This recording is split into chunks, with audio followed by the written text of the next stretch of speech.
Right now, we'll see, but it's a possibility that could happen, certainly. America மீண்டும் ஈரானை தாக்கக்கூடும் என Trump தெரிவித்துள்ளார். போர் மீண்டும் தொடங்க வாய்ப்புள்ளதாக ஈரானின் மூத்த அதிகாரி ஒருவர் கூறியிருக்கின்றார்.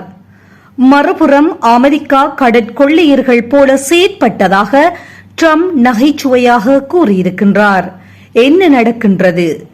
கடந்த பிப்ரவரி 28 தொடங்கிய ஈரானின் போர் தற்காலிகமாக நிறுத்தப்பட்டுள்ளது. போரை நிரந்தரமாக முடிவுக்கு கொண்டுவர அமெரிக்கா மற்றும் ஈரான் பாகிஸ்தான் மத்தியஸ்தத்தில் நடத்திய நேரடி பேச்சுவார்த்தை தோல்வியில் முடிந்தது. இருப்பினும் பேச்சுவார்த்தை முயற்சிகள் தொடர்ந்து வருவதாக இருதரப்புமே கூறியுள்ளன. இந்த விவகாரத்தில் ஈரான் புதிய முன்மொழிவை பாகிஸ்தானுக்கு அனுப்பியிருக்கின்றது. இது தொடர்பாக ட்ரூத் சோஷியல் தளத்தில் பதிவிட்டுள்ள ட்ரம்ப், ஈரான் எங்களுக்கு அனுப்பியுள்ள திட்டத்தை நான் விரைவில் மதிப்பாய்வு செய்யவுள்ளேன். ஆனால் கடந்த 47 ஆண்டுகளாக மனித குலத்திற்கும் உலகத்திற்கும் எதிராக அவர்கள் செய்தவற்றிற்கு போதிய அளவு விடையை இன்னும் செலுத்தாத நிலையில் அந்த திட்டம் ஏற்றுக்கொள்ளக்கூடியதாக இருக்கும் என நினைத்து பார்க்க முடியவில்லை என குறிப்பிட்டுள்ளார். முன்னதாக ஈரானின் துணை வெளியுறவு அமைச்சர் காசிம் கரிபாபா புதிய முன்மொழிவு குறித்து பேசும் பொழுது, தற்பொழுது ராஜ்ய பாதையை தேர்ந்தெடுப்பதா அல்லது மோதல் கொள்கையை தொடர்வதா என்பது அமெரிக்காவின் கைகளில் உள்ளது என்று கூறியிருந்தார். இந்த நிலையில் ஈரான் மீது மீண்டும் தாக்குதல் நடத்துவீர்களா என செய்தியாளர்கள் கேட்ட கேள்விக்கு இந்த பதிலை ட்ரம்ப் அளித்தார். Well, I don't want to say that. I mean, I can't tell that to a reporter.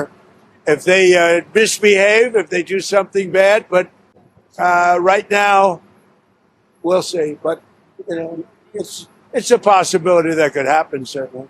Iran அரசுடன் தொடர்புடைய ஃபார்ஸ் செய்தி நிறுவனத்தின்படி போர் மீண்டும் தொடங்குவதற்கான வாய்ப்பு உள்ளது என மூத்த ஈரானிய ராணுவ அதிகாரி ஒருவர் சனிக்கிழமை தெரிவித்துள்ளார்.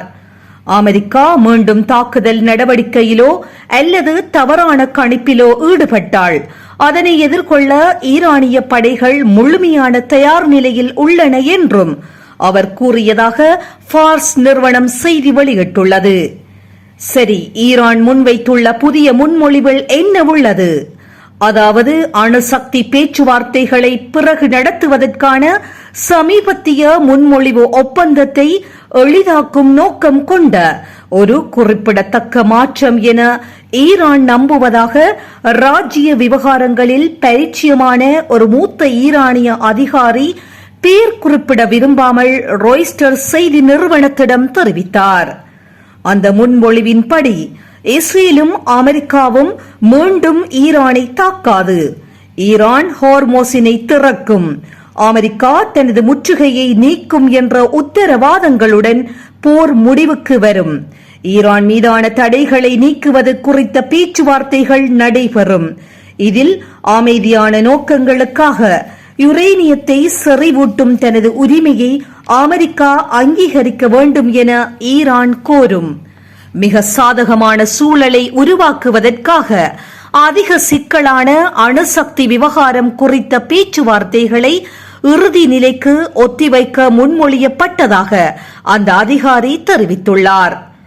இதற்கிடையே ஈரானிய துறைமுகங்கள் மீதான முற்றுகையின் போது அமெரிக்கா கடற்கொள்ளையர்கள் போல செயற்பட்டதாக ட்ரம்ப் நகைச்சுவையாக கூறியுள்ளார். And we took over the ship, we took over the cargo, took over the oil. It's a very profitable business. Who would have thought we were doing that? We're like pirates. அமெரிக்க கடற்படை முற்றுகையை மீற முயன்ற ஈரானிய கொடியுடன் கூடிய சரக்கு கப்பலை America கைப்பற்றியதாக அண்மையில் Trump அறிவித்தது குறிப்பிடத்தக்கது. இதுபோன்ற செய்திகளை உடனுக்குடன் துல்லியமாக நீங்கள் அறிந்து கொள்ள கல்ஃப் நியூஸின் தமிழினை சப்ஸ்கிரைப் செய்வதனூடாக அறிந்து கொள்ள முடியும்.